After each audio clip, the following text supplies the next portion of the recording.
Hello everyone, আসসালামু আলাইকুম সকলকে। তোমাদের সবাইকে আমাদের আলকেমি ল্যাবের নতুন একটা লেকচার সিরিজে স্বাগত।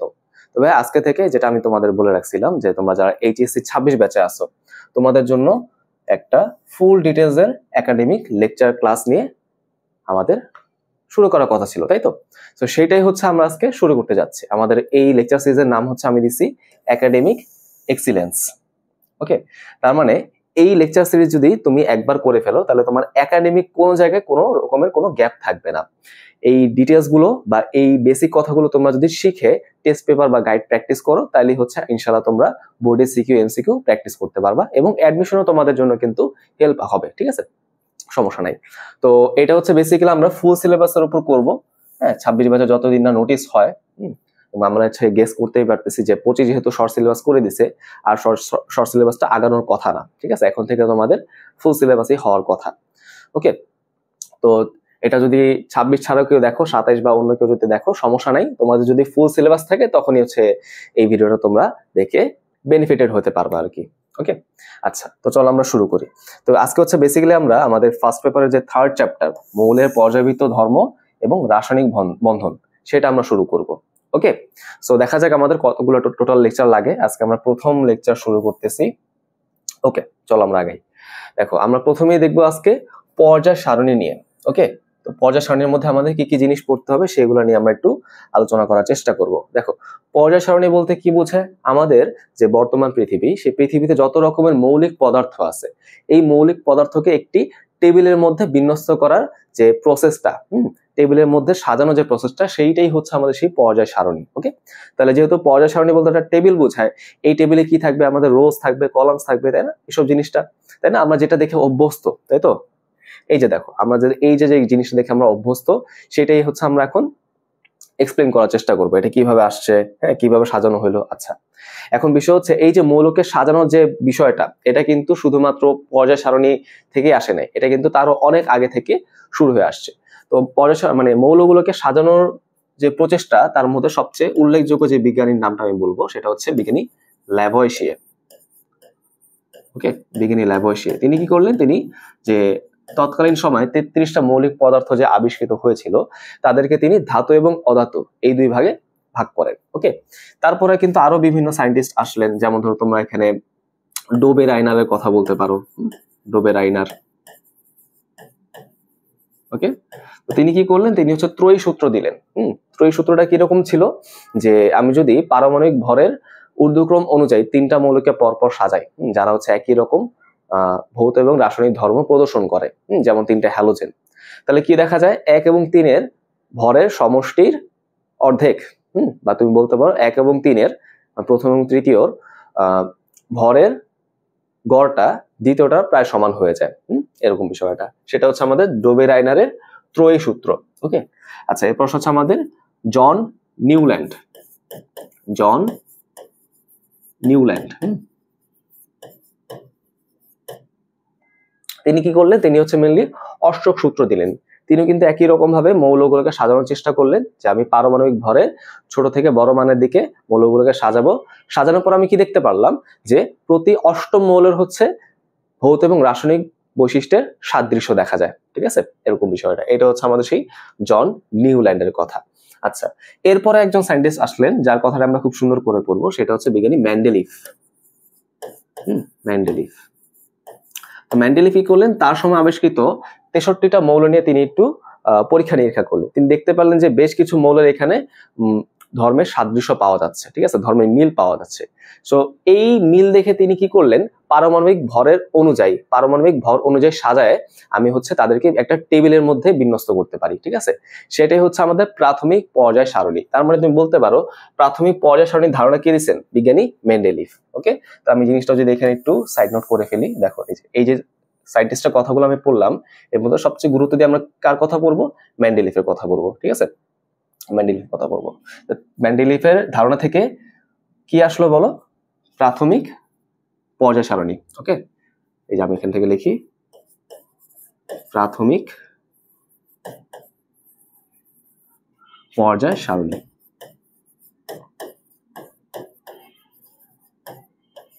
ওকে, বিষয়টাকে বুঝতে পারলাম, এটা কিন্তু মেন্ডেলিভের ধারণা থেকে আসছে।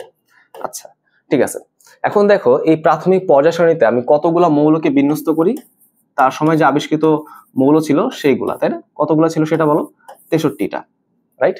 তো এখানে আমরা কিভাবে হচ্ছে এই 63টা মৌলকে সাজাইতে পারছি, আমরা একটা সুন্দর মতো টেবিলের মধ্যে, একটা সারণীর মধ্যে সাজাইতে পারছি। সেই সারণীতে কি ছিল, 12টা আনুভূমিক সারি ছিল। এরকম 12টা আনুভূমিক সারি ছিল, বুঝতে পারছো? তাদেরকে আমরা কি বলতেছি, তাদেরকে আমরা মিলি পর্যায় বলি। তো তার সারণীতে এরকম পর্যায় কয়টা ছিল, 12টা। আর কি ছিল, 8টা এরকম খাড়া কলাম ছিল। এই খাড়া কলামগুলোকে আমরা কি বলতে পারি, গ্রুপ বলতে পারি, ঠিক আছে? তো তার সময় তার পর্যায় সারণীতে গ্রুপ কয়টা ছিল, 8টা, ঠিক আছে? তাহলে 12টা পর্যায়, 8টা গ্রুপ। এটার মধ্যে তিনি হচ্ছে এরকম ভাবে 63টা মৌলকে সাজাইছেন। একটু খেয়াল করে দেখো, তুমি যদি 12 গুণ 8 করে দাও তাহলে কতগুলো ঘর তৈরি হয়েছে সেটা বুঝতে পারবা, তাই না? সেখানে সংখ্যাটা কত আসে, সেটা মনে হয় আসে তোমার 96, কিন্তু মৌল আমি বসাইছি 63টা, আরো বেশ কিছু ঘর খালি আছে না? তো বিজ্ঞানী মেন্ডেলিভ যে কথাটা বললেন যে এই খালি ঘরে কিন্তু ভবিষ্যতে বিভিন্ন মৌল আবিষ্কৃত হবে, সেই মৌলগুলা বসবে, এবং তার কথাটা কিন্তু ঠিক ছিল যে আসলে দেখা গেছে যে এই খালি ঘরের মধ্যে বেশ কিছু মৌল আলটিমেটলি বসছে, বুঝতে পারছো? তো এইভাবে হচ্ছে মিললে আমাদের প্রাথমিক পর্যায় সারণীর ধারণাটা চলে আসলো। আচ্ছা, এরপর আসা হচ্ছে আরেকজন সায়েন্টিস্টের কথা আমরা এখান থেকে পড়বো, তিনি হচ্ছে বিজ্ঞানী মোসলে। তিনি কি বলতো, তিনি হচ্ছে বিজ্ঞানী মোসলে। মোসলে একটা জিনিস খেয়াল করলেন, তিনি খেয়াল করলেন যে এই যে প্রাথমিক পর্যায় সারণী, এই প্রাথমিক পর্যায় সারণীতে কিছু ব্যতিক্রম আছে, কিছু ঝামেলা আছে। কিরকম ঝামেলা? মেনলি মেন্ডেলিভ কি করলেন, তিনি কিন্তু পারমাণবিক ভর অনুযায়ী, বুঝছো, পারমাণবিক ভর অনুযায়ী এই সারণীটা সাজানোর চেষ্টা করেন। পারমাণবিক ভর, এখন পারমাণবিক ভর অনুযায়ী সাজাইলে এই জায়গায় কিছু ব্যতিক্রম চলে আসে, যেমন ধরো আর্গন এবং পটাশিয়াম, তাই তো? সো ওই ব্যতিক্রম অনুযায়ী আমি যদি বলতে চাই আর্গনের ভর আসে 40, পটাশিয়ামের 39, তাহলে পটাশিয়াম নিশ্চয়ই আগে হওয়ার কথা। পটাশিয়াম যদি আমি আর্গনের আগে বসাই দিই, পটাশিয়াম বসে যায় গ্রুপ 18তে, আর আর্গন বসে যায় গ্রুপ 1-এ, তাই না? তাহলে পটাশিয়াম কি নিষ্ক্রিয় গ্যাস, আর্গন কি ধাতু? না, তাই না?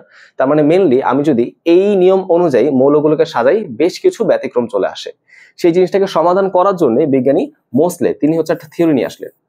তিনি কি বললেন, তিনি বললেন যে না, আমি এখানে পারমাণবিক ভর অনুযায়ী পর্যায় সারণীকে সাজাবো না, আমি সাজাবো হচ্ছে প্রোটন সংখ্যা অনুযায়ী, ঠিক আছে? তাদেরকে আমরা কি বলি, পারমাণবিক সংখ্যা, পারমাণবিক সংখ্যা।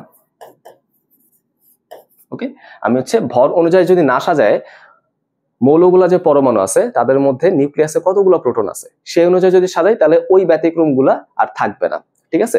তো মেনলি আমি যদি এইভাবে সাজাই, তাহলে এই যে যেই নতুন পর্যায় সারণী আমি পাবো সেটাকে আমরা কি বলি, তাদেরকে আমরা মিলে বলেছি আধুনিক পর্যায় সারণী। আধুনিক পর্যায় সারণী, বা এটাকে আমরা আরো কিছু নাম রাখতে পারি, এটাকে আমরা বলতে পারছি দীর্ঘাকার পর্যায় সারণী। দীর্ঘাকার পর্যায় সারণী, ঠিক আছে? কেন দীর্ঘাকার বলা যায়, কারণ এইখানে দেখো আগের পর্যায় সারণীতে আমাদের গ্রুপ ছিল 8টা, আর এই পর্যায় সারণীতে গ্রুপ হয়ে যাচ্ছে 18টা, মানে সাইজটা কিন্তু অনেক বেড়ে গেছে, এই জন্যই দীর্ঘাকার আমরা বলতে পারি। আর এখানে এটার আরেকটা নাম আছে, সেটা আমি বলতে পারি বোর পর্যায় সারণী। বোর পর্যায় সারণী। এই পর্যায় সারণী গঠনে প্রাথমিক অবদান কিন্তু মোসলের ছিল, বাট বেশি অবদান কিন্তু বিজ্ঞানী বোরের ছিল, তাই না? আমরা বোরের কথা পড়ছি না চ্যাপ্টার 2-তে, ওই যে রাদারফোর্ড বোর, এরকম বিষয়টা। সো এই জন্য এটাকে আমরা কিন্তু কি বলতে পারি, বোর পর্যায় সারণী কিন্তু বলতে পারি। ওকে, বিষয়টা কি বুঝতে পারছি? ওকে, এরকম বিষয়টা। তার মানে আধুনিক পর্যায় সারণী যেই কথা, দীর্ঘাকার পর্যায় সারণী একই কথা, বোর পর্যায় সারণী কিন্তু একই কথা। ওকে, ক্লিয়ার হইলো বিষয়টা? আচ্ছা, এখানে আমাদের কতগুলো মৌল বসছে, এখানে কিন্তু প্রাথমিকভাবে আমাদের মোটামুটি 112টা মৌল নিয়ে আমরা আলোচনা করছিলাম, বাট 2016 সালে আমাদের ইউপ্যাক বলছে কি না 112টা না, এখানে আরো 6টা মৌল আমরা অ্যাড করব, অ্যাড করে কতগুলো বানায় ফেলবো, 118টা বানায় ফেলবো, ঠিক আছে? 118টা মৌল হচ্ছে আমরা সুন্দর মতো এই পর্যায় সারণীতে বসাবো। আচ্ছা, তুমি যদি এখানে পর্যায় সংখ্যা দেখতে চাও, এখানে পর্যায় হয়ে যায় 7টা, কিন্তু গ্রুপ হয়ে যায় আবার অনেকগুলা 18টা, ঠিক আছে? এরকম বিষয়টা। ওকে, এখন তাহলে আমি বলতে পারি কেন এখানে 7টা পর্যায়, আবার কেন এখানে 18টা পর্যায়, তাই তো? এখানে 18টা গ্রুপ আর কি, এখানে যেরকম ছিল এখানে সেরকম হচ্ছে না কেন, এটা একটু বোঝার চেষ্টা করি। খেয়াল করে দেখো যে এখানে যে আমাদের 12টা পর্যায় 8টা গ্রুপ, এটা কিরকম হচ্ছে, কেন হচ্ছে জানো? কারণ হচ্ছে এটা কিন্তু বিজ্ঞানী মেন্ডেলিফের পরীক্ষা অনুযায়ী আসছে। বিজ্ঞানী মেন্ডেলিফ হচ্ছে পারমাণবিক ভর অনুযায়ী সাজা দেখলেন যে কিছু কিছু ধাতু আমাদের একসাথে রাখলে বেটার হয়, কিছু কিছু অধাতুকে একসাথে রাখলে বেটার হয়, কিছু কিছু নিষ্ক্রিয় গ্যাসকে একসাথে রাখলে বেটার হয়। তো ওইভাবে রাখার ক্ষেত্রে তিনি হচ্ছে এরকম ভাবে 8টা গ্রুপ তৈরি করতে পারছিলেন। ওকে, বিষয়টা কি বুঝতে পারছো? তার মানে এই 8টা গ্রুপ কিন্তু আমাদের মেইনলি ভৌত ও রাসায়নিক ধর্মের উপর ভিত্তি করে তৈরি হয়েছে, তাই না? বাট এখানে যে 18টা গ্রুপের কথা বললাম এগুলা কিন্তু সেইভাবে নির্ধারণ করা হয় নাই। এই 18টা গ্রুপ মেইনলি নির্ধারণ করা হয়েছে ইলেকট্রন বিন্যাসের উপর ভিত্তি করে। তাই আমি কি বলতে পারি? তাই আমি বলতে পারি এই যে আমাদের আধুনিক পর্যায় সারণী, এটার মূল ভিত্তি মানে তৈরি করা হয়েছে কিসের উপর ভিত্তি করে? সেটা হচ্ছে মেইনলি ইলেকট্রন বিন্যাস। ওকে, ইলেকট্রন বিন্যাস। ওকে, তার মানে তোমাকে যদি আমি জিজ্ঞেস করি যে আমাদের আধুনিক পর্যায় সারণীর মূল ভিত্তি কি, তুমি প্রথমেই বলবা ইলেকট্রন বিন্যাস। যদি আরো বলতে বলি ইলেকট্রন বিন্যাস ছাড়াও কি আছে, তখন তুমি বলবা হচ্ছে পারমাণবিক সংখ্যা। ওকে, বিষয়টাকে বুঝতে পারছি? আশা করি এটা আমাদের ক্লিয়ার হইতে পারলো। ওকে, আচ্ছা, এইবার তাহলে এই কথাগুলো আমাদের মোটামুটি পড়লেই এনাফ। আচ্ছা, তো এবার যদি আমরা এখানে নেক্সট স্লাইডে আসি, দেখো এখানে আমরা পর্যায় সারণীটাকে এক নজরে দেখে নিব। খেয়াল করে দেখো, আমাদের এটা কিন্তু সুন্দর মতো কোনো স্কোয়ার না, তাই তো? রাইট? তার মানে আমরা যে চিন্তা করতেছি 18টা এরকম ভাবে কলাম আছে, 7টা পর্যায় আছে, 7 গুণ 18 করলে মূল সংখ্যা পাবো, এরকম না। এখানে দেখছো তো, এটা কিন্তু একটা ইরেগুলার শেপ আমাদের দেখাচ্ছে। এখন বিষয় হচ্ছে কেন ইরেগুলার শেপ? কারণ হচ্ছে ইলেকট্রন বিন্যাস। আমি ইলেকট্রন বিন্যাস দিয়ে কিন্তু এরকম একটা শেপ পাইলাম। আচ্ছা, এখন খেয়াল করে দেখো এই শেপের মধ্যে মেনলি আমরা আনুভূমিকভাবে যা দেখতে পারতেছি, তাই তো? যে আনুভূমিকভাবে যা দেখতে পারতেছি এগুলো হচ্ছে পর্যায়, আর উলম্বভাবে যা দেখতে পাচ্ছি এগুলো হচ্ছে আমাদের গ্রুপ। ওকে, বিষয়টা কি বুঝতে পারছি? আচ্ছা, খেয়াল করে দেখো এখানে আমাদের পর্যায়গুলো কি কি আছে। প্রথম হচ্ছে আমাদের এইটা প্রথম পর্যায়, 2 3 4 5 6 7, তাই না? এখন তুমি বলতে পারো ভাই এটা মনে হয় 8, এটা মনে হয় 9। না, এইটা আসলে এই জায়গায় আছে। ষষ্ঠ পর্যায়ে তৃতীয় গ্রুপে আছে, আর এই জিনিসটা মেইনলি এই জায়গায় আছে, সপ্তম পর্যায়ে তৃতীয় গ্রুপে আছে। সো এইগুলোকে কিন্তু আমরা এখানে না লিখে নিচে লিখছি। কেন? কারণ ভাই প্রত্যেকটা ঘরে কিন্তু একটা করে মৌল থাকে, বাট এখানে যে 15টা মৌল তুমি দেখতে পারতেছো, এখানে যে 15টা মৌল আমাদের দেখা যাচ্ছে সেগুলো কিন্তু জাস্ট এই একটা একটা করে ঘরে আছে। এই ঘরে 15টা, আবার এই ঘরে 15টা। এই জন্য আমি কি করছি, এটাকে আলাদা করে নিচে লিখছি। আচ্ছা, গেল। তাহলে বুঝতে পারলাম। এবার হচ্ছে গ্রুপগুলাকে আবার দুই ভাগে ভাগ করা যায়। আমরা কি বলছিলাম, এখানে 18টা গ্রুপ থাকে, তাই তো? এই ধরো 1, হ্যাঁ, এই ধরো আমাদের আচ্ছা, এই ধরো আমাদের প্রথম গ্রুপটা, এই ধরো দ্বিতীয় গ্রুপটা, এই যে আমাদের 3 4 5 6 7 8 9 10 11 12, এই ধরো 13 14 15 16 17 আর হচ্ছে 18, তাই না? এরকম 18টা গ্রুপ আছে। এই 18টা গ্রুপকে আবার দুইটা ভাগে, দুইটা উপশ্রেণীতে ভাগ করা যায়, ঠিক আছে? এ এবং বি উপশ্রেণী। তো মেইনলি যারা হচ্ছে যাদের শেষ ইলেকট্রনটা এস এবং পি ব্লকে প্রবেশ করে তারা হচ্ছে আমাদের এ উপশ্রেণীতে থাকবে, আর যাদের শেষ ইলেকট্রনটা হচ্ছে ডি এবং এফ অরবিটালে প্রবেশ করে তারা হচ্ছে দ্বিতীয় উপশ্রেণীতে থাকবে। তাহলে আমি যদি আগে তোমাকে ওই জিনিসটা একটু দেখাই দেই, তারপর যদি ওই শেষ ইলেকট্রন কোথায় প্রবেশ করে সেটা যদি দেখাই তাহলে মনে হয় বেটার হয়। আচ্ছা, আগে আমি বলে দিই কোথায় কি হয়। এই যে আমি যে দুইটা গ্রুপ দেখতে পারতেছি 1 এবং 2, এদের শেষ ইলেকট্রনটা কোথায় যায়? এদের শেষ ইলেকট্রন যায় হচ্ছে এস অরবিটালে। বুঝতে পারছো? এখানে শেষ ইলেকট্রন যাবে হচ্ছে এস অরবিটালে, এটাকে আমরা কি বলতে পারি? এস ব্লক বলতে পারি। ওকে, আচ্ছা, আবার এখানে আসো, এখানে যে মৌলগুলো আছে এদের শেষ ইলেকট্রন কোথায় যায়? পিতে যায়, তাই এরা হচ্ছে আমাদের সেই পি ব্লক মৌল। ওকে, আচ্ছা, মাঝে যাদের তুমি দেখতে পারতেছো, হ্যাঁ, মাঝে যারা আছে এদের শেষ ইলেকট্রন কোথায় যাবে? ডি তে যাবে, তাই এরা হচ্ছে আমাদের সেই ডি ব্লক মৌল। হ্যাঁ, এটা ধরো হচ্ছে আমি একটু উপরে লিখি, এটা হচ্ছে ডি ব্লক মৌল। আর তুমি লাস্টে যে আলাদা করে যে যাদের দেখতে পারতেছো এদের শেষ ইলেকট্রনটা হচ্ছে এফ এ যাচ্ছে, তাই এরা হচ্ছে এফ ব্লক মৌল। ওকে, বিষয়টা কি বুঝতে পারছি? আচ্ছা, তা আমি কি বললাম, যাদের শেষ ইলেকট্রন হচ্ছে এস এ যায় এবং পি তে যায় তারা হচ্ছে আমাদের এ উপশ্রেণীতে আছে, আর বাকিরা হচ্ছে বি উপশ্রেণীতে। তাই চিন্তা করে দেখো, যে আমাদের প্রথম গ্রুপটা এটাকে আমরা বলতে পারি হচ্ছে 1A, ঠিক আছে? 1A আমরা রোমান হরফে লিখি মেনলি, এটা হচ্ছে আমাদের 2A। এটা কি হয়ে যাবে? 13 হয়ে যাবে হচ্ছে 3A, 14 হয়ে যাবে হচ্ছে 4A, 15 হয়ে যাবে হচ্ছে 5A, 16 হচ্ছে 6A, 16 6A, 17 হচ্ছে 7A, আর 18 হচ্ছে আমরা 8A বলতে পারি। 8A না বলাটাই বেটার, এটাকে মেনলি 0 বলা উচিত। তোমাদের বিভিন্ন বিভিন্ন জিনিসটা লেখা আছে, বাট 0 বলাটা আসলে উচিত, নিষ্ক্রিয় গ্যাস যেহেতু। আচ্ছা, দেন আসো হচ্ছে আমাদের, তাহলে আমরা তো এ বুঝলাম, এবার বি কোথায় আছে দেখো। 11 নাম্বারটাকে আমরা বলেছি 1B, আর 12 নাম্বারটাকে মিললে আমরা বলেছি 2B। দেন তুমি আবার এখানে 3-এ আসো, এটা হচ্ছে সেই 3B, এটা হচ্ছে 4B, এটা হচ্ছে 5B, এটা হচ্ছে 6B, 7B, আর 8, 9, 10 এগুলোকে একসাথে আমরা কি বলি জানো? এদেরকে আমরা একসাথে বলি হচ্ছে 8, একসাথে 8 বলা হয়। বুঝতে পারছো বিষয়টা এরকম।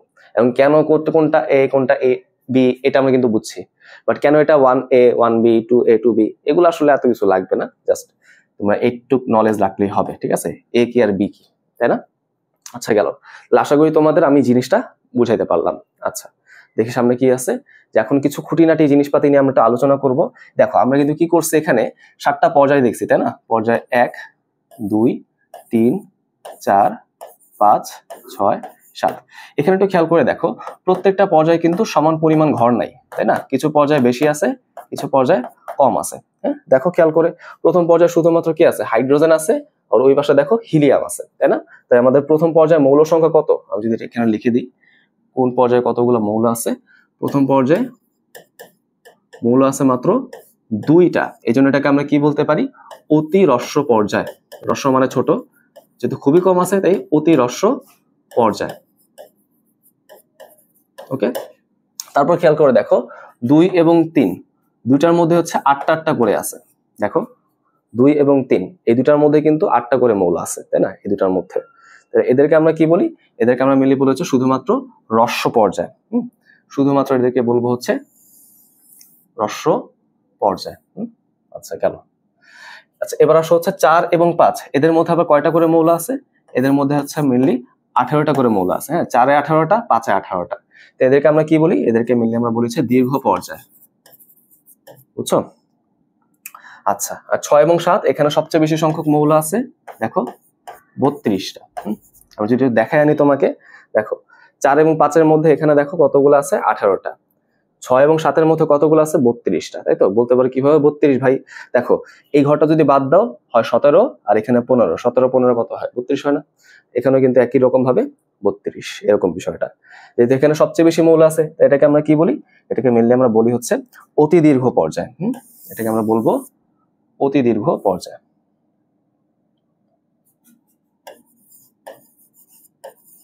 ওকে, বুঝতে পারলাম বিষয়টা খুব গুরুত্বপূর্ণ। আচ্ছা এর মধ্যে দেখো আমি যদি বলতে চাই, এখান থেকে আরো কিছু ইনফরমেশন আমরা জানতে পারি। যেমন আমি যদি প্রথমে চিন্তা করি যে এখানে প্রথম যে পর্যায়টা, তাই তো এটার মধ্যে কয়টা মৌল আছে, 2টা। কোন সেই 2টা মৌল বলতো, একটা হচ্ছে আমাদের হাইড্রোজেন আর একটা হচ্ছে হিলিয়াম, তাই না? রাইট, হাইড্রোজেন আর হিলিয়াম। দেখো এই যে হাইড্রোজেন, ওই যে ধরো হিলিয়াম। এখন খেয়াল করে দেখো পর্যায় সারণীতে এই দুইটার যে পজিশন, দুইটা যে অবস্থান, দুইটাই কিন্তু ব্যতিক্রম। বুঝছো? হাইড্রোজেনের অবস্থানটাও ব্যতিক্রম, হিলিয়ামের অবস্থানটাও কিন্তু আমাদের ব্যতিক্রম। কিরকম ভাবে ব্যতিক্রম হয় আমি যদি তোমাকে একটু এক্সপ্লেন করার চেষ্টা করি। যদি এক্সপ্লেন করার চেষ্টা করি তাহলে দেখো মানে ব্যতিক্রম সমূহ, এটা দেখি ব্যতিক্রম সমূহ।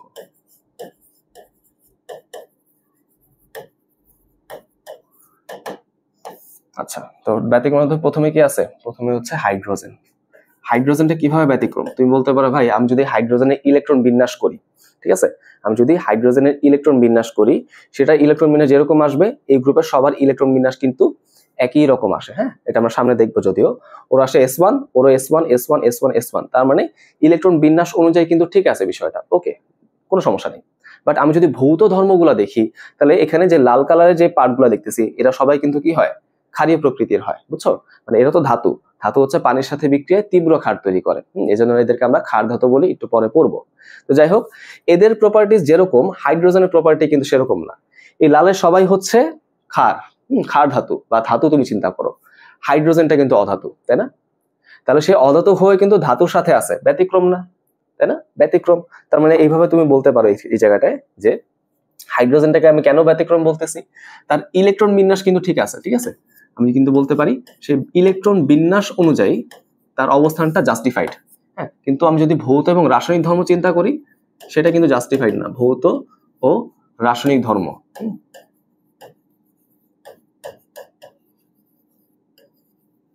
সেখানে আমি কি দেখতে পাই, সেখানে আমি দেখতে পাই যে একই গ্রুপে অন্যান্য যেসব মৌল আছে সেই মৌলগুলো হচ্ছে ধাতু, বাট হাইড্রোজেন হচ্ছে অধাতু। তার মানে সেই অনুযায়ী কিন্তু তার পজিশনটা জাস্টিফাইড না। ওকে, আচ্ছা, আর আমি যদি এখানে হিলিয়াম চিন্তা করে দেখি, হিলিয়ামে কিন্তু আবার বিষয়টা উল্টা হয়ে যায়। দেখো হিলিয়াম কোথায় আছে, গ্রুপ 18-এ। কিরকম, কেন গ্রুপ 18 আছে ভাই? ওর ইলেকট্রন বিন্যাস হচ্ছে 1s2, সামনে দেখবো। আর বাকি সবার হচ্ছে s2p6, ওর শুধুমাত্র s2, তাই না? তাহলে বাকিদের সাথে কি মিললো? তার মানে ওর কিন্তু ইলেকট্রন বিন্যাস অনুযায়ী এখানে থাকার কথা না, ওর ইলেকট্রন বিন্যাস অনুযায়ী এখানে থাকার কথা, কারণ বাকি এখানে সবারই কিন্তু s2, হিলিয়ামের s2, তার মানে তার কিন্তু আসলে এই দ্বিতীয় গ্রুপে থাকার কথা। বাট আমি কি দেখতে পারি হিলিয়াম হচ্ছে একটা নিষ্ক্রিয় গ্যাস, আবার এরাও হচ্ছে একটা, মানে এরা বাকি সবাই হচ্ছে নিষ্ক্রিয় গ্যাস। তার মানে ভৌত এবং রাসায়নিক ধর্মের মিল আছে, তাই না? ভৌত এবং রাসায়নিক ধর্মের মিল পেলাম না, হিলিয়ামও নিষ্ক্রিয়, বাকি সবাই নিষ্ক্রিয়।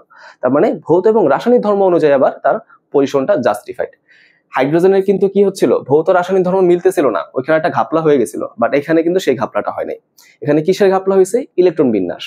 হাইড্রোজেন আবার ইলেকট্রন বিন্যাস দিয়ে জাস্টিফাইড, কিন্তু ওর কিন্তু ইলেকট্রন বিন্যাস দিয়ে জিনিসটা জাস্টিফাইড হলো না। বুঝতে পারছো তো? মানে এখানে মেনলি উল্টা জিনিস হয়ে গেছে, উল্টা জিনিস হয়ে গেছে। হিলিয়ামের কিন্তু আমরা ইলেকট্রন বিন্যাস দেখে বুঝলাম তার গ্রুপ 18 থাকা উচিত না, গ্রুপ 2-এ থাকার উচিত। বাট ভৌত এবং রাসায়নিক ধর্ম অনুযায়ী সে কিন্তু গ্রুপ 18-এ থাকাটা আবার ঠিক আছে, জাস্টিফাইড, বাকি সবার সাথে মিলে গেল। ওকে, তাহলে এই দুইটা ব্যতিক্রমকে আমরা বুঝতে পারছি। তো মেনলি খেয়াল করে দেখো, এই বৈশিষ্ট্যের জন্য আমরা কি বলতে পারি, মেনলি যেহেতু সে শুধুমাত্র ইলেকট্রন বিন্যাস দিয়ে গ্রুপের মধ্যে আছে, বাকি কারোর সাথে মিললো না, তাই না? এই জন্য আমরা হাইড্রোজেনকে কি বলতে পারি?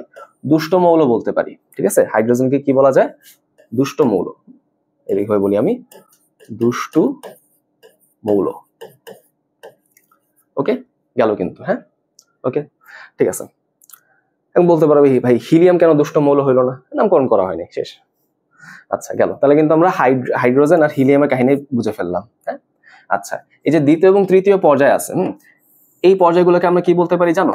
আদর্শ পর্যায় বলতে পারি। ঠিক আছে, আদর্শ পর্যায়। একটা কথা খুব ভালো মতো মাথায় রাখবা যে আদর্শ মৌল আর আদর্শ পর্যায় কিন্তু সেম জিনিস না। আদর্শ মৌল হচ্ছে এস এবং পি ব্লক মৌল, তাদেরকে আমরা প্রতিনিধি মৌল বলতে পারি। ঠিক আছে, আদর্শ পর্যায় কারা? 2 এবং তৃতীয় পর্যায়। ঠিক আছে, এরকম বিষয়টা। যদি এখানে এস আর পি থাকে, যাই হোক, ওটা কোনো বিষয় না। এখন আসলে হচ্ছে কেন এদেরকে আমরা আদর্শ পর্যায় বলতেছি, আদর্শ বলার কারণ কি? কারণ এরা হচ্ছে, এদের মধ্যে যারা যারা আছে সবাই হচ্ছে ইলেকট্রন বিন্যাসের স্বাভাবিক যে নীতিগুলো আছে, আউফবাউ নীতি, হুন্ডের নীতি, পাউলির বর্জন নীতি, সেগুলো মেনে চলে। তাই এদেরকে আমরা আদর্শ পর্যায় বলি। ঠিক আছে, আচ্ছা, ঠিক আছে। 4-5-এ তেমন কোনো নাম নাই। ষষ্ঠ যে পর্যায়, এই পর্যায়ে কিন্তু একটা স্পেশাল নাম আছে, সেটাকে আমরা কি বলি? রাক্ষসে পর্যায়। রাক্ষসে পর্যায়। কেন রাক্ষসে পর্যায় বলা হয়?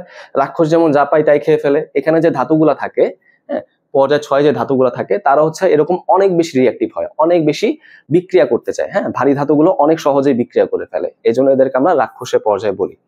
আর সপ্তম পর্যায়ে এখানে বেশিরভাগ হচ্ছে তেজস্ক্রিয় মৌল পাওয়া যায়, তো এটাকে আমরা কি বলতে পারি? তেজস্ক্রিয়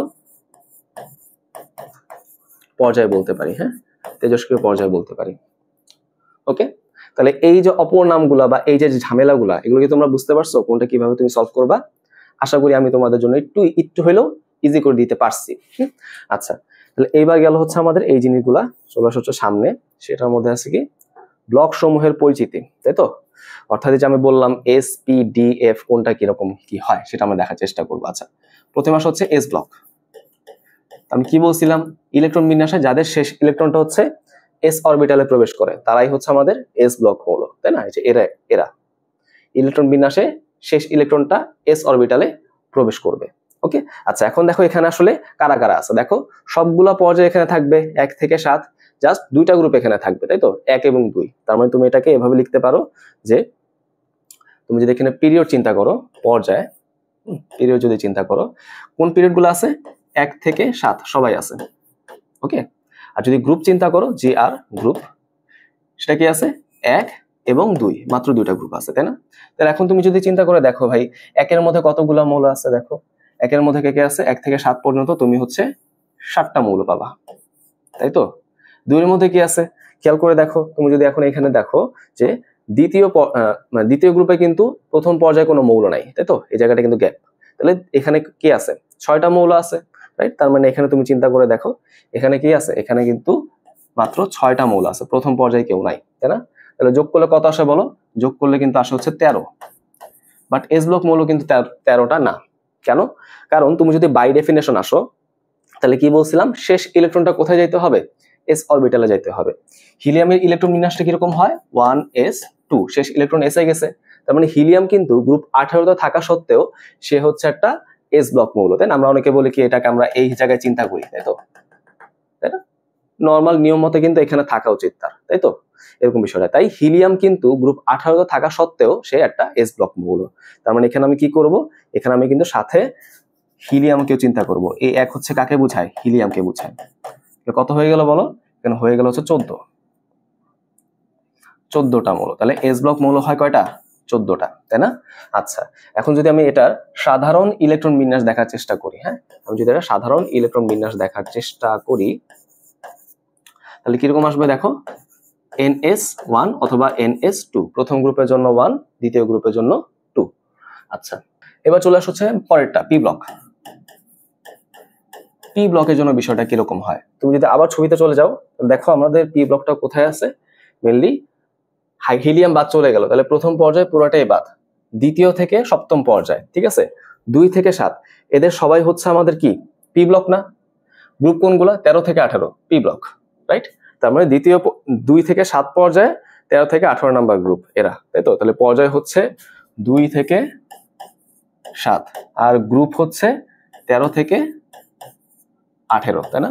তাহলে এখন আমাকে বলো 2 থেকে 7-এ কতগুলা পর্যায় হইলো? মোট 6টা।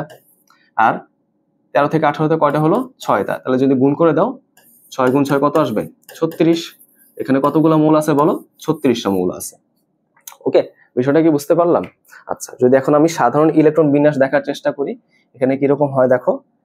NS2 S ফিল আপ থাকবে, NP-র মধ্যে বিভিন্ন সংখ্যক ইলেকট্রন থাকবে, 1টা থেকে 6টা ইলেকট্রন। ওকে, আমরা কিন্তু সামনে দেখবো এসব কিরকম কি হয়। গেল। আচ্ছা, এবার আসা হচ্ছে পরেরটা, সেটা হচ্ছে ডি ব্লক। একই রকম ভাবে ডি ব্লকের তুমি যদি পর্যায় চিন্তা করে দেখো, আমি যদি আগের ছবি থেকে তোমাকে দেখায় আনি, দেখো তুমি যদি এখানে দেখো যে ডি ব্লক কোথায় আছে? 4 থেকে 7, এই যে মাঝখানে যারা আছে এটা সবাই হচ্ছে ডি ব্লক। তাহলে গ্রুপ 3 থেকে 12 কিন্তু পর্যায় 4 থেকে 7, তাই না? তাহলে এখন দেখো এখানে কিরকম হয়, তাহলে পর্যায় হচ্ছে 4 থেকে 7 আর গ্রুপ হচ্ছে 3 থেকে 12, তাই তো? এরকম বিষয়টা। আচ্ছা, তাহলে খেয়াল করে দেখি 4 থেকে 7-এ কতগুলো ঘর? 4টা। 3 থেকে 12-তে কতগুলো ঘর? 10টা। ওকে, তাহলে তুমি যদি গুণ করে দাও, 4 গুণ 10 কত আসে? 40 আসে। তাহলে মনে হইতে পারে ভাই, মনে হয় এখানে 40টাই মৌল থাকবে। না, 40টা কিন্তু মৌল থাকে না। কেন? কারণ তুমি এই জিনিসটা একটু মাথায় রাখো যে এই যে দুটা ঘর, এই দুটা ঘরের মধ্যে যারা থাকে তাদের শেষ ইলেকট্রনটা নর্মালি এফে যায়।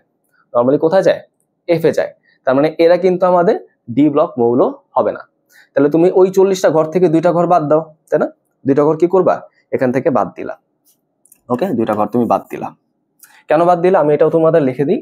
একটা বাদ দিলাম হচ্ছে তোমার, আচ্ছা 2টা আমি দেখাই দিচ্ছি, আগের ছবিটা দেখাই তাহলে তোমরা বুঝতে পারবা। দেখো এই ঘরে কারা থাকে? এই ঘরে থাকে হচ্ছে এই 15টা মৌল, তাই না? শুরু হয়েছে ল্যান্থা নাম দিয়ে, LA মানে ল্যান্থা নাম। তো এদেরকে আমরা একসাথে কি বলি? ল্যান্থানয়েডস বা ল্যান্থানাইট সিরিজ, বুঝছো? ল্যান্থানয়েডস বা ল্যান্থানাইট সিরিজ। আর এখানে 15টা মৌল শুরু হয়েছে আমাদের অ্যাক্টিনিয়াম দিয়ে, তাই এদেরকে আমরা কি বলি? অ্যাক্টিনয়েডস বা অ্যাক্টিনাইট সিরিজ। ওকে, তার মানে এখানে যে 2টা ঘর আমি বাদ দিলাম, কেন বাদ দিলাম? প্রথম ঘরটা বাদ দিলাম হচ্ছে ল্যান্থানয়েডস এর জন্য, ল্যান্থানয়েডস, পরের ঘরটা বাদ দিলাম হচ্ছে অ্যাক্টিনয়েডস এর জন্য, অ্যাক্টিনয়েডস। এগুলো আমরা আবার বিস্তারিত পড়বো যখন এফ ব্লক মৌল আবার পড়বো আমরা, ঠিক আছে? তাহলে কতগুলো হইলো বলো তো? তাহলে 2 বাদ দিলে 38টা হয়ে যায়। তাহলে ডি ব্লক মৌল কি 38টা? না, ডি ব্লক মৌল কিন্তু 38টাও না। তাহলে আসলে ভাই কতগুলো, তাই না? এত ঝামেলা কেন করতেছি? দেখো এখন একদম সিম্পলি বলে দিচ্ছি। তাহলে আমি কি বলছিলাম ভাইয়া, এখানে নিচে যারা আছে যাদেরকে আমি দেখাইছি সবাই এফ ব্লক, তাই না? কথাটা পুরোপুরি ঠিক না। কথাটা কিন্তু পুরোপুরি ঠিক না। এখানে 3টা ব্যতিক্রম আছে, বুঝছো? 3টা জায়গায় আমরা ব্যতিক্রম দেখতে পারবো। সেই 3টা জায়গায় কে কে আছে একটু দেখার চেষ্টা করি। 3টা মৌল হচ্ছে আসলে এরকম, দেখো এখানে প্রথমটা হচ্ছে সেই ল্যান্থানাম, পরেরটা হচ্ছে আমাদের অ্যাক্টিনিয়াম, আর তারপর হচ্ছে আমাদের থোরিয়াম, ঠিক আছে? ল্যান্থানাম, অ্যাক্টিনিয়াম, থোরিয়াম, এই 3টা কিন্তু এফ ব্লক মৌল হয় না। এই 3টা কি হয়? ডি ব্লক মৌল হয়। কেন? বাই ডেফিনেশন যাদের শেষ ইলেকট্রন ডি অরবিটালে যায়, তাই না? ল্যান্থানামের শেষ ইলেকট্রন যায় হচ্ছে 5d তে, তাহলে ইলেকট্রন বিন্যাস আসে হচ্ছে 5d1। ওদের যায় হচ্ছে 6d তে, তাহলে আসে যথাক্রমে 6d1 6d2। এই তিনটা কিন্তু আমাদের সিরিজে থাকলেও এফ ব্লক মৌল হবে না। ওকে, বুঝতে পারছো আমার কথা? তাহলে এই জিনিসটা আমি এখানে যদি লিখে দিই, তাহলে এখানে কি করতে হবে? আরো 3 যোগ করতে হবে, ঠিক আছে? আরো 3 যোগ করতে হবে। কেন 3 যোগ করবো ভাই? কারণ এখানে কি কি আছে? আমাদের ল্যান্থানাম আছে, শেষ ইলেকট্রন যায় হচ্ছে 5d তে, 5d1 তৈরি করে। তারপর হচ্ছে আমাদের অ্যাক্টিনিয়াম 6d1 এবং থোরিয়াম 6d2। ওকে, এরকম বিষয়টা। আচ্ছা, ওকে, এখন যদি তুমি হিসাব করে দাও আলটিমেটলি কত পাবা? 41। হ্যাঁ, এবার ঠিক আছে। এই 41টা মৌলই হচ্ছে আমাদের ডি ব্লক মৌল, ঠিক আছে? তোমার কিন্তু এত কঠিন করে পড়ার দরকার নেই, জাস্ট মনে রাখবা ডি ব্লক কয়টা? 41টা। আচ্ছা, আর লাস্টে হচ্ছে এফ ব্লক মৌল। আচ্ছা, এখানে কিন্তু আমাদের কি থাকবে? যে সাধারণ ইলেকট্রন বিন্যাস, এটা তো আমি দেখাইনি না। আচ্ছা, তাহলে আমি একটু সাধারণ ইলেকট্রন বিন্যাসটা দেখাই দিই। আচ্ছা দেখো, তাহলে আমাদের কমন ইলেকট্রন কনফিগারেশন কিরকম হয় দেখো। এখানে ইলেকট্রন কনফিগারেশনে সর্বশেষ ইলেকট্রন যায় হচ্ছে ডি তে, তাই তো? যে কোনো সংখ্যক ইলেকট্রন আসতে পারে, দেন হচ্ছে এস এর মধ্যে আমরা ইলেকট্রন পাবো, ঠিক আছে? তার মানে আগে কিন্তু হচ্ছে আমাদের এস এ যায়, এস ফিল আপ করে ডি তে আসে। আচ্ছা, এগুলো আমরা দেখবো, সমস্যা নাই। লাস্ট হচ্ছে আমাদের এফ ব্লক, তাই তো? এফ ব্লকের রেঞ্জটা কিরকম খেয়াল করে দেখো। এফ ব্লক হচ্ছে আমাদের কত নম্বর পর্যায়ে থাকে? লাস্টের দুইটা পর্যায়ে, তাই তো? 6 এবং 7 কত নম্বর গ্রুপে আছে? সবাই কিন্তু গ্রুপ 3 এ থাকে, তাই তো? দেখো, পর্যায়ে 6 এবং 7 এখানে এই সিরিজগুলো আছে এবং সবাই কিন্তু গ্রুপ 3 এ আছে, তাই না? দেখো যে এখানে কিন্তু গ্রুপ 3, সবাই কিন্তু গ্রুপ 3, রাইট? মনে হতে পারে যে এখানে একটা এখানে একটা, না, এটা কিন্তু আগে ক্লিয়ার করে ফেলছি। এখানে 15টা, এখানে 15টা, এই জন্য কিন্তু আলাদা করে এগুলোকে আমি লিখছি, তাই না? আচ্ছা, তাহলে এই জিনিসটা যদি আমি লিখি তাহলে খেয়াল করে দেখো, এই যে পর্যায় 6 গ্রুপ 3 এখানে পাওয়া যায় হচ্ছে 15টা মৌল, যাদেরকে আমরা কি বলি? যাদেরকে আমরা বলি হচ্ছে ল্যান্থানয়েডস, তাই না? আচ্ছা, আর এখানে পর্যায় 7 গ্রুপ 3 এ পাওয়া যায় আরো 15টা মৌল, যাদেরকে আমরা কি বলি? অ্যাক্টিনয়েডস, তাই তো? এগুলোই তো বিষয়টা।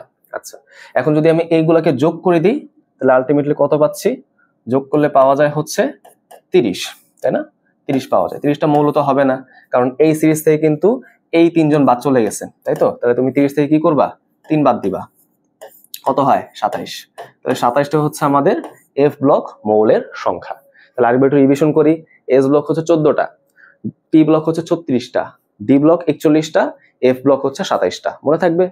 আচ্ছা, এগুলো কিন্তু বোর্ডের এমসিকিউর জন্য খুব গুরুত্বপূর্ণ। আচ্ছা, গেল। এবার হচ্ছে যে বিভিন্ন, আচ্ছা, সাধারণ ইলেকট্রন বিন্যাস আমরা কিন্তু অলরেডি এখানে সাধারণ ইলেকট্রন বিন্যাসগুলো দেখিয়ে ফেলছি, একসাথে দেখিয়ে ফেলছি। আমি এখানে তাহলে একসাথে লিখে ফেলি। এখানে কিরকম হয়? শেষ ইলেকট্রন যায় হচ্ছে এফ এ, তাই তো? 1 থেকে 14। ডি তে কয়টা থাকতে পারে? নাও থাকতে পারে, একটাও থাকতে পারে, দুইটাও থাকতে পারে, ঠিক আছে? এটা হচ্ছে মেনলি n-1d। সর্ববহিস্থ শক্তি স্তরের আগেরটা সেটা হচ্ছে n-1d, আর এটা হচ্ছে ns। এখানে মেনলি দুইটা ইলেকট্রন থাকতে পারে, ঠিক আছে? সর্ববহিস্থ শক্তি স্তর, তার আগেরটা, তারও আগেরটা, শেষ ইলেকট্রন যাবে হচ্ছে এখানে, তাই না? এই জন্যই তো এফ ব্লক। তাহলে এইগুলো হচ্ছে আমাদের সেই সাধারণ ইলেকট্রন বিন্যাস। আমি যদি এখানে আরেকবার একটু সাধারণ ইলেকট্রন বিন্যাসটা তোমাদের ক্লিয়ার করে লিখে দিই, তাহলে আমি দেখি, তাহলে এস, পি, ডি এবং এফ। এস এর মধ্যে পাবো কয়টা মৌল? 14টা, পি এর মধ্যে 36টা, ডি এর মধ্যে 41টা, এফ এর মধ্যে 27টা। সাধারণ ইলেকট্রন বিন্যাসে আসি, এটা হচ্ছে NS 1 থেকে 2, এটা হচ্ছে NS2 NP 1 থেকে 6, এটা হচ্ছে n-1d 1 থেকে 10, আছে NS 1 থেকে 2, আর এফটা হচ্ছে n-2 F 1 থেকে 14, n-1d 0 থেকে 2। মিললে একটা করে ইলেকট্রন মিললে পাওয়া যায়, কোনো কোনো ক্ষেত্রে পাওয়াই যায় না, আর NS হচ্ছে 2। ওকে, তাহলে মনে থাকবে তো? এগুলো কিন্তু আমরা অলরেডি এক্সপ্লেন করিয়ে ফেলছি। আচ্ছা, গেল। এবার হচ্ছে পর্যায় সারণীতে মৌলের অবস্থান নির্ণয়, কিভাবে হচ্ছে আমরা মৌলগুলোকে আইডেন্টিফাই করতে পারি। তো পর্যায় সারণীতে অবস্থান নির্ণয়ের জন্য প্রথমে আমি কি বের করতে হবে, পর্যায় সংখ্যা বের করতে হবে, তাই না? তো আমি প্রথমে কি করব জানো, প্রথমে মেনলি আমরা কি করব, ইলেকট্রন বিন্যাসটা করে ফেলবো, তাই না? ইলেকট্রন বিন্যাস আমরা করতে পারি। তো সেই ইলেকট্রন বিন্যাস থেকে আমরা দেখবো হচ্ছে সর্ববহিস্থ শক্তি স্তর কোনটা বা সর্বশেষ কক্ষপথ কোনটা, সেটাই হচ্ছে আমাদের পর্যায় সংখ্যা হবে, তাই তো? তাহলে এখানে উত্তরটা কি হবে, সর্বশেষ শক্তি স্তর বা কক্ষপথ বা অরবিট, যেটা ইচ্ছে তুমি বলো, কোনো সমস্যা নেই। আচ্ছা, সমস্যা হয় কোথায়, গ্রুপ সংখ্যায়, তাই তো? গ্রুপ সংখ্যাটা হচ্ছে মিললে আমরা ব্লক অনুযায়ী নির্ণয় করব, ঠিক আছে? এস ব্লকের জন্য কিরকম, পি ব্লকের জন্য কিরকম, সেগুলো দেখবো, তাই তো? তাহলে এস ব্লক, তারপর হচ্ছে পি ব্লক, তাই না? তারপর হচ্ছে আমাদের ডি ব্লক, লাস্ট হচ্ছে আমাদের এফ ব্লক, কোনটার জন্য কিরকম হয় আমরা হচ্ছে এখন দেখা শুরু করব। আচ্ছা, খেয়াল করে দেখো যে আমাদের ইলেকট্রন বিন্যাসে আমি শুধুমাত্র সর্বশেষ শক্তি স্তরে কি পাচ্ছি, এস অরবিটাল পাচ্ছি, ঠিক আছে? সর্বশেষ শক্তি স্তরে যদি আমরা শুধুমাত্র এস অরবিটাল পাই, তাহলে এস অরবিটালে যে ইলেকট্রন থাকে সেই ইলেকট্রনের সংখ্যা হচ্ছে গ্রুপ সংখ্যা। একটু বুঝলাম? যদি আমরা ইলেকট্রন বিন্যাসে সবচেয়ে বাইরের কক্ষপথে শুধুমাত্র এস অরবিটাল পাই, সেটার মধ্যে ইলেকট্রন আছে, তাহলে এস এর মধ্যে যতগুলো ইলেকট্রন সেটাই তার গ্রুপ সংখ্যা। আচ্ছা, তো পি ব্লকের ক্ষেত্রে কি হবে, যদি এরকম হয় সর্বশেষ শক্তি স্তরে এস এর মধ্যে ইলেকট্রন আছে আবার পি এর মধ্যে ইলেকট্রন আছে, সেই ক্ষেত্রে কি হবে, এস এর ইলেকট্রন এবং পি এর ইলেকট্রন সংখ্যার আমরা কি নিব, যোগফল নিব। হ্যাঁ, এটার ইলেকট্রন সংখ্যার আমরা যোগফল নিব। আচ্ছা, কাজটা কি এখানে শেষ? কাজ কিন্তু এখানে শেষ হয় না। কেন কেন শেষ হলো না ভাই, যোগ করলে কি সমস্যা? খেয়াল করে দেখো, আমাদের পর্যায় সারণীতে তুমি যদি পি ব্লকে যাইতে চাও, এস থেকে যদি তুমি পি ব্লকে যাইতে চাও, তখন 3 থেকে 12 এরকম 10টা ঘর তোমাকে ক্রস করে যাইতে হবে, তাই না? তাহলে এই 10 তুমি যোগ করবা, এই 10 কিন্তু আমাদের কি করতে হবে, পি এর মধ্যে যোগ করতে হবে, ঠিক আছে? দেখো, তাহলে এরকম যোগফল নিলাম, তার সাথে আমি অবশ্যই কি করব, 10 যোগ করব, খুব গুরুত্বপূর্ণ। আচ্ছা, এবার শোন, ডি এর ক্ষেত্রে কিরকম হয়, একই জিনিস, সর্বশেষ শক্তি স্তর, তার মধ্যে যদি শুধুমাত্র এসি ইলেকট্রন যায় এবং তার সাথে যদি কোনো পি না থাকে, বরঞ্চ তার আগে যদি ডি থাকে, সেটা হবে আমাদের ডি ব্লক মৌল। সেক্ষেত্রে আমরা ডি আর এস এর ইলেকট্রন যোগ করব। তাহলে n-1d ও ns, সবার বাইরে এস আছে, তার আগে আবার ডি আছে, তাহলে এই দুটার আমরা কি করব, ইলেকট্রন সংখ্যার যোগফল নিব, ঠিক আছে? বুঝতে পারছো তো? তাহলে একটু মনে হয় কনফিউজড হয়ে গেছো, আমরা এক্সাম্পল করলে আসলে ক্লিয়ার হবো। যদি আমি এরকম দেখতে পাই এস আছে, সাথে পি নাই, আগে ডি নাই, তাহলে এস ব্লক, সাথে পি আছে, পি ব্লক, তার আগে ডি আছে, ডি ব্লক, তাই না? আচ্ছা, এ ব্লকের জন্য অলওয়েজ গ্রুপ কত আসে, 3 আসে। এটার জন্য আর কোনো জটিল কোনো সমীকরণ নাই, ঠিক আছে? অলওয়েজ এটা 3 আসবে, কারণ সব এ ব্লক মৌলই কিন্তু কি আছে, গ্রুপ 3 আছে, শেষ। আচ্ছা, তাহলে এখন যদি আমি তোমাদের এক্সাম্পল দেখানো শুরু করি, ঠিক আছে, যে কিভাবে আমরা নির্ণয় করতে পারি, একটা একটা করে আসি। প্রথমে আমরা কি দেখবো, পটাশিয়াম, যেগুলো পরীক্ষার জন্য ইম্পর্টেন্ট বা তোমাদের জানার জন্য আসলে গুরুত্বপূর্ণ, সেগুলাই আমি তোমাদের দেখানোর চেষ্টা করতেছি। আচ্ছা, প্রথমে আসা হচ্ছে পটাশিয়াম। পটাশিয়াম ইলেকট্রন বিন্যাস কি, তাই না? আচ্ছা, ইলেকট্রন বিন্যাসের জন্য তোমরা এই সিকোয়েন্সটা মনে রাখতে পারো, তাই না? আউফবাউ নীতি, তাই তো? আমরা কিন্তু যে এরকম করে একটা জিনিস দেখছিলাম, তাই তো? তাই না? এই জিনিসটা আমার কাছে মনে হয় একটু কঠিন হয়ে যায়, এই জিনিসটা তোমাদের জন্য একটু জটিল হয়ে যায়। আমি কি করি, আমি হচ্ছে এটা আর একটু ইজিয়ার ভার্সন তোমাদের পড়ানোর চেষ্টা করি, ঠিক আছে? তো আমি সেটাকে একটু দেখাই নি। দেখো সেটা কিরকম, এই সিকোয়েন্সটা তোমরা মনে রাখবা, ঠিক আছে? এস এস, পিএস পিএস, তারপর হচ্ছে ডিপিএস ডিপিএস, ডিপিএস ডিপিএস। আচ্ছা, তারপর হচ্ছে আমাদের এফডিপিএস এফডিপিএস, ওকে? তাহলে F D P S, F D P S, তাই না? এবার তুমি সংখ্যা বসো, এটা হচ্ছে 1s, এটা 2s 2p, 3s 3p, এই যে আমাদের প্রথম ডিটা হচ্ছে 3d গেল, তারপর আমাদের 4s, তার মানে 3d অরবিটালে ইলেকট্রন যাওয়ার আগে কিন্তু 4s অরবিটালে ইলেকট্রন যায়, তাই তো বিষয়টা? আচ্ছা, গেল, তাহলে 3d গেল, সরি 4s গেল, 4p 4d, তারপর হচ্ছে আমাদের এই যে 4f, তারপর হচ্ছে 5s 5p তারপরে এই জায়গা হচ্ছে আমাদের সেই 5D, তারপর হচ্ছে 5F, আর তো নাই, তাই তো 6S, 6P, তারপর হচ্ছে 6D, আর বাকিগুলো লাগবে না তেমন। তারপর হচ্ছে 7S, 7P, ওদিকে আরো আছে, লাগবে না 8S।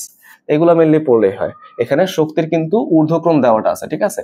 তার মানে সবার আগে ইলেকট্রন আসে 1S এ, এটা শক্তি সবচেয়ে কম, তারপর 2S, তারপর 2P, 3S, 3P, 4S, 3D, 4P, 5S, 4D, তারপর 5P, তারপর 6S, তারপর হচ্ছে 4F, 4F এর পরে কিন্তু 5D, তারপর 6P, 7S, 5F, 6D, 7P, 8S। আমার কাছে এটা একটু ইজিয়ার মনে হয়, সহজে মনে রাখা যায়, নাহলে কিন্তু বারবার ওরকম ভাবে ওই ফ্লো চার্টের মতো করে জিনিসটা আঁকতে হইতো, তাই না?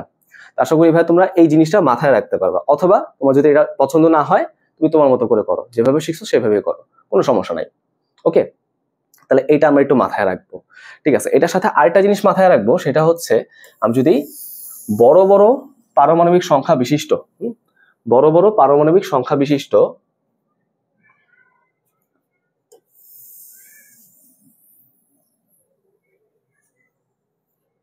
মৌলসমূহের ইলেকট্রন বিন্যাস করতে চাই, সেক্ষেত্রে আমাদের কি লাগবে? সেক্ষেত্রে আমাদের কিছু একটা নির্দিষ্ট গ্রুপের ইলেকট্রন বিন্যাস আগে থেকে জানা থাকলে বেটার হয়, ঠিক আছে? কিভাবে বেটার হয় আমরা যখন সামনে পড়াগুলো পড়বো তখন আরো ভালো মতো বুঝতে পারবা। তো সেই নির্দিষ্ট গ্রুপটাকে আমরা মেনলি চিন্তা করলাম হচ্ছে গ্রুপ নাম্বার 18। Group number 18। এখন গ্রুপ নাম্বার 18 এ কে কে আছে? প্রথম হচ্ছে হিলিয়াম, তারপর নিয়ন, আর্গন, ক্রিপ্টন, জিনন, রেডন, আর হচ্ছে অর্গানিজম। এগুলো আমরা মুখস্থ করে শিখবো, সমস্যা নাই। আমি কিভাবে হচ্ছে একটানে লিখলাম শেখাবো আমি, সমস্যা নেই। এখন দেখো হিলিয়ামের মধ্যে কতগুলো ইলেকট্রন? 2টা ইলেকট্রন, তাহলে এটা হয়ে যাবে 1s2। নিয়নের মধ্যে কতগুলা? 10টা, তাহলে এটা হয়ে যাবে হচ্ছে 1s2, 2s2, 2p6। একটু খেয়াল করে দেখো ভাইয়া, 1s2 কি আবার হিলিয়ামের মতো না? তার মানে এটাকে তুমি কি লিখতে পারবা? এখানে হিলিয়ামের ইলেকট্রন বিন্যাস, দেন হচ্ছে 2s2, 2p6 বলতে পারো। ভাই এটা এখানে কি উপকারটা হইলো, তাই না? আমি কি কষ্ট করে এটা লিখতে পারবো না? ঠিক আছে, এইখানে হয়তো উপকারটা অত বেশি এভিডেন্ট না, অত বেশি বোঝা যাচ্ছে না, বাট আমরা যখন বড় বড় সংখ্যায় চলে যাব তখন কিন্তু এই জিনিসটা, এই ফর্মুলাটা আমাদের অনেক বেশি উপকার করবে, অনেক বেশি হেল্প করবে। আচ্ছা, এখানে তাহলে বাকিগুলো একটা দেখার চেষ্টা করি। আমাদের সবকিছু আসলে লাগে না, বুঝছো? সবকিছু লাগে না মেনলি। আর্গন, আর্গন দেখো কিরকম তাহলে? নিয়নের মতো ইলেকট্রন বিন্যাস, তাই তো? রাইট, নিয়ন লাস্টে কোথায় গেছিল? 2p-তে গেছিল। 2p-র পরে ইলেকট্রন কোথায় যায়? 3s, তারপর 3p, তাই তো? তাহলে 3s এ 2টা, 3p-তে 6টা, হয়ে গেল আমাদের 18টা, তাই না? ক্রিপ্টনে কয়টা? 36টা। তাহলে এখানে কি আছে? নিয়নের মতো 18টা, সরি আর্গনের মতো 18টা ইলেকট্রন আছে, তাই না? 18টা ইলেকট্রন আছে। শেষ হচ্ছিল কোথায়? p-তে, 3p-তে, তাই না? তারপর হচ্ছে 4s, তারপর হচ্ছে 3d, তারপর হচ্ছে 4p, তাই না? তাহলে কিরকম হয়? 4s এ যায় 2টা, হয়ে গেল 20টা, 3d-তে যাবে হচ্ছে 10টা, হয়ে গেল 30টা, 4p-তে যাবে হচ্ছে 6টা, হয়ে গেল 36টা, তাই না? আচ্ছা, জিননে যদি আসো তাহলে ক্রিপ্টনে 36টা গেল। এরপর দেখো আমাদের আরো 18টা যোগ করতে হবে, তাই না? রাইট, কারণ কি? কারণ জিননের আমাদের মোট ইলেকট্রন কতগুলা? 54টা না? 54টা তো, 54টা। তার মানে ক্রিপ্টনে 36টা, আরো 18টা যোগ করতে হবে। কোথায় যোগ করবো? দেখো, ক্রিপ্টন শেষ হয়েছিল আমাদের 4p-তে, 4p-র পর 2টা এখানে, 10টা এখানে, 8টা এখানে, হয়ে গেছে 18টা। তাহলে 5s2, 4d10, 5p6, তাই তো? তাহলে 5s2, 4d10, 5p6, ওকে, রাইট, বুঝতে পারছি। তো জিনন পর্যন্ত পড়লেই হয়। রেডন আর অর্গানিজম তোমরা বাসায় প্র্যাকটিস করতে পারো, বাট ওগুলো আমাদের অত বেশি লাগবে না। জিননে কিন্তু লাগে না, ক্রিপ্টন পড়লে চললেই হয়। ক্রিপ্টন পর্যন্ত আমরা যদি দেখি তাহলে কিন্তু হয়। তাহলে এইগুলো আমাদের একটু কষ্ট করে মনে রাখতে হবে, ঠিক আছে? এগুলো কেন দেখাইলাম একটু পরে আমরা যখন দেখবো বড় বড় ইলেকট্রন বিন্যাসগুলো, তখন তোমাদের কাছে জিনিসটা অনেক বেশি পরিষ্কার হবে। এগুলো কি তোমরা বুঝলা কিনা?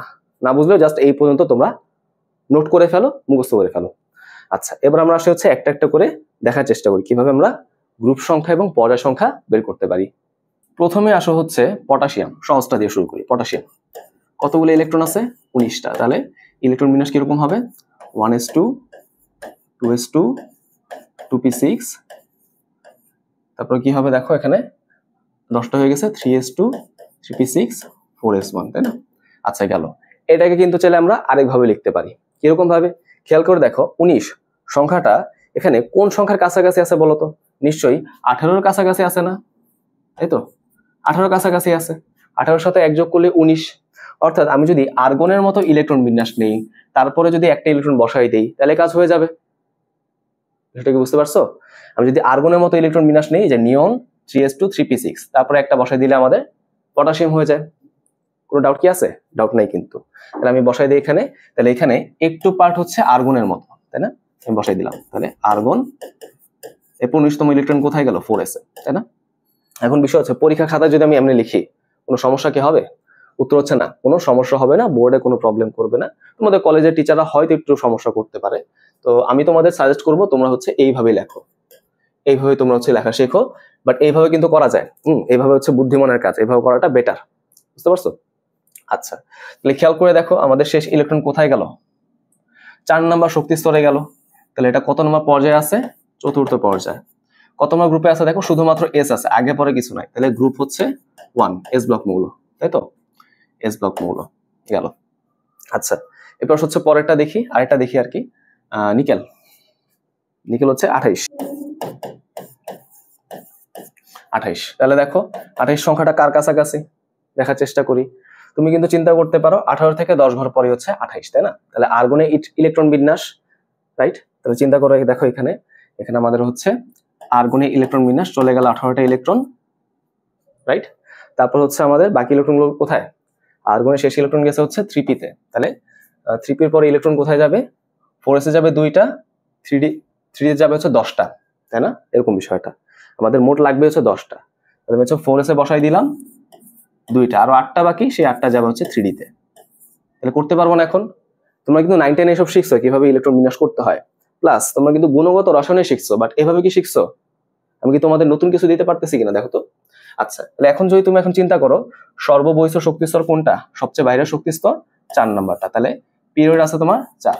খেয়াল করে রাখবা, খেয়াল করবা শেষ ইলেকট্রন কোন শক্তিস্তরে যাচ্ছে সেটা দিয়ে কিন্তু আমরা পর্যায় নির্ধারণ করি না। পর্যায় নির্ধারণ করি সবচেয়ে বড় কক্ষপথ কোনটা। দেখো এখানে কিন্তু শেষ ইলেকট্রন যাচ্ছে হচ্ছে ডি তে। তাহলে কি 3 নাম্বার পর্যায়ে সে থাকবে না, সে কিন্তু 4 নাম্বার পর্যায়ে থাকবে, কারণ সবচেয়ে বড় সংখ্যাটা হচ্ছে 4। বুঝছো? আচ্ছা, দেখো শেষ ইলেকট্রন কোথায় গেল? ডি তে, তাই না? এস আর ডি, তাহলে এস এর ইলেকট্রন ডি এর ইলেকট্রন যোগ করে দাও। তাহলে বুঝতেই পারলাম এটা কিন্তু ডি ব্লক মৌল।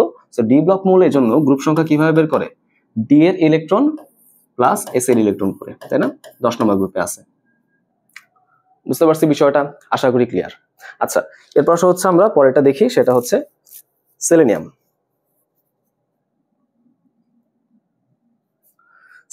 সেলেনিয়াম কত? 34। আচ্ছা, একই রকম ভাবে একটু খেয়াল করে দেখি 34 আগে কে ছিল? মেইনলি আমরা আগেরটা দিয়ে লেখার চেষ্টা করি। তুমি বলতে পারো ভাই 34 আবার 36 এর কাছাকাছি, তুমি এখানে বিয়োগ দিয়ে লিখতে পারবে না, তাই না? বিয়োগ দিয়ে কি লেখার সুযোগ আছে? নাই। তাহলে মেইনলি আমাদের যেই মৌলটা দেওয়া থাকবে তার আগের নিষ্ক্রিয় গ্যাসটা আমরা একটু চিন্তা করে দেখবো। এখানে বলছে 34, তাহলে আগে কে আছে? আবার আর্গন আছে, তাই না? তাহলে আর্গনের ইলেকট্রন বিন্যাস লিখে দাও। তাহলে এখানে কি আছে আমাদের? সেই আর্গনের ইলেকট্রন বিন্যাস। আর্গনের শেষ ইলেকট্রন কোথায় যাচ্ছিল? দেখো 3p তে যাচ্ছিল। তাহলে 3p এর পর এখানে তো 18, আর আমাদের লাগবে হচ্ছে 34, তাই না? আমাদের হচ্ছে 34 লাগবে। তাহলে আরো মোট কতগুলা ইলেকট্রন প্রবেশ করানোর দরকার বলো? আর 16টা ইলেকট্রন প্রবেশ করানোর দরকার, তাই না? কিভাবে হচ্ছে আমরা ইলেকট্রন গুলো প্রবেশ করাইতে পারি? দেখো শেষে গেছে হচ্ছে 3p তে। 3p তে যাওয়ার পর 2টা যাবে এস এ, 10টা আসবে হচ্ছে ডি তে, তাই না? তাহলে 12টা হয়ে গেল, আরো 4টা দরকার, 16টা তো টোটাল, তাই তো? তাহলে পি তে যাইতে পারে 6টা, আমি বসাই দিব 4টা, তাহলে 16টা হয়ে গেল। তার মানে 4s 3d 4p, তাই তো? দেখো 18টা হয়ে গেছে, 4s এ গেলে হয়ে যায় 20টা, 3d তে আসলে হয়ে যাচ্ছে 30টা, 10টা বাকি, 10টা কোথায় যাবে? 4p তে যাবে। ওকে, বিষয়টা বুঝতে পারছি? আচ্ছা, নাকি কঠিন লাগতেছে বলো তো?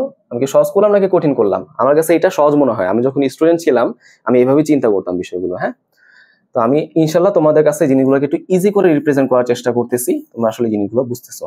দেখো কত নম্বর পিরিয়ড? দেখো সবচেয়ে বাইরের যেটা আছে, সবচেয়ে বড় যেটা আছে 4 নাম্বারটা। কত নম্বর গ্রুপ বলো তো? দেখো এস এর সাথে কিন্তু পি আছে, তার মানে এস এর ইলেকট্রন পি এর ইলেকট্রন সাথে তুমি 10 যোগ করবা, 16 নম্বর গ্রুপে আছে, ঠিক আছে? রাইট, অক্সিজেনের গ্রুপে আছে আর কি। তাহলে সালফারে কিন্তু সেলেনিয়ামে কিন্তু আমাদের গেল। ওকে, তাহলে গেল। আচ্ছা, এরপর তুমি যদি আগাও, এরপর আমি কি দেখতে পারি, এরপর তুমি ধরো আমি একটু বড়টা দেখাই যেগুলা পরীক্ষা কম আসে, বাট তোমার শেখার জন্য আসলে গুরুত্বপূর্ণ। সেটা কি? সেটা হচ্ছে ক্যাডমিয়াম। হ্যাঁ, তো ডি ব্লকের জন্য আসলে ইলেকট্রন বিন্যাস করাটা একটু কঠিন, কারণ অনেক ব্যতিক্রম চলে আসে, স্পেশালি 4D 5D 6D এসব জায়গায়। তো 3D পর্যন্ত আবার ওই ক্রোমিয়াম আর কার্বন ছাড়া তেমন কোনো ব্যতিক্রম নাই। আচ্ছা যাই হোক, সো ক্যাডমিয়ামের জন্য আমি কিভাবে দেখতে পারি খেয়াল করে দেখো। ক্যাডমিয়াম হচ্ছে 48, তাহলে এটা কোনটাকে ক্রস করে আসছে? নিশ্চয়ই 36কে ক্রস করে আসছে, ক্রিপ্টনকে ক্রস করে আসছে, তাই না? ক্রিপ্টনের শেষ ইলেকট্রন কোথায় গেছে? পিতে, তাই তো? 36 পর আমরা যাবো হচ্ছে 48, মানে আরো 12টা প্রবেশ করাইতে হবে। পি কোথায় আছে দেখো, পি হচ্ছে এখানে, তাই না? তাহলে 4P পর কোথায় যাবে? 5S, দুইটা গেল। তারপর কোথায় যাবে? 4D, তাই না? 5S এর দুইটা, 10টা প্রবেশ করানোর দরকার। 4D তে 10টাই যেতে পারে, 10টাই প্রবেশ করাবো। তার মানে 5S to 4D 10, 5S to 4D 10। ওকে, তাহলে দেখো আমাদের এখানে ক্রিপ্টন আছে 5S to, তাহলে 36 আর 2 হয় 38, আর 4D 10 হয়ে গেল 48। হ্যাঁ, এই গেল। আচ্ছা, এখানে কি আসলে আমাদের পর্যায়ে আসে কত? দেখো সবচেয়ে বড় কোনটা? 5। গ্রুপ কত আসবে দেখো? NS, N-1D, S এর আগে D, তাহলে S আর D এর ইলেকট্রন যোগ করে দাও, গ্রুপ আসবে হচ্ছে 12 নম্বরটা। ওকে, বিষয়টা কি বুঝতে পারছো? এগুলাই মেনলি তোমাদের লাগবে, ঠিক আছে? আচ্ছা, তারপর হচ্ছে আমাদের আরেকটা দেখি, বেরিয়াম হচ্ছে 56। খেয়াল করে দেখো, বেরিয়াম কাকে ক্রস করে আসে? এটা কিন্তু আমাদের জিননকে ক্রস করে আসে, বুঝছো? এটা হচ্ছে জিননকে ক্রস করে আসবে, 54কে ক্রস করে আসবে। তার মানে আমাদের এখানে জিননের মতো ইলেকট্রন বিন্যাস হবে, 54 থেকে আমাকে 56তে যাইতে হবে, দুইটা ইলেকট্রন প্রবেশ করতে হবে। খেয়াল করে দেখো, জিননের শেষ ইলেকট্রন 5P তে যাচ্ছিল, তাই না? এই যে 5P পর কোথায় যায় ইলেকট্রন? 6S, এখানে মিললে দুইটা ইলেকট্রন প্রবেশ করাইতে পারবো, আমার দুইটা ইলেকট্রনই প্রবেশ করাইতে হবে। তার মানে মেনলি এখানে জিননের মতো ইলেকট্রন বিন্যাস হবে, তারপর 6S এ ইলেকট্রন যাবে, তাই তো? তাহলে হচ্ছে এখানে আসো, জিননের মতো ইলেকট্রন বিন্যাস 6S এখানে, তাই না? তাহলে এখন আমাকে বলো, এটা পিরিয়ড কত, গ্রুপ কত? পিরিয়ড হচ্ছে নিশ্চয়ই 6, সবচেয়ে বড়টা। আর গ্রুপ কত হবে? এতে আগে পরে কিছুই নাই, তার মানে এটা হবে হচ্ছে মেনলি দ্বিতীয় গ্রুপ, তাই তো? এরকম বিষয়টা। তো তোমরা কি বেরিয়ামটা বুঝতে পারলা? আশা করি এটা ক্লিয়ার। তারপর হচ্ছে আমাদের লেড, প্লাম্বাম, PB 82। এটা কিন্তু মেডিকেলের প্রশ্ন।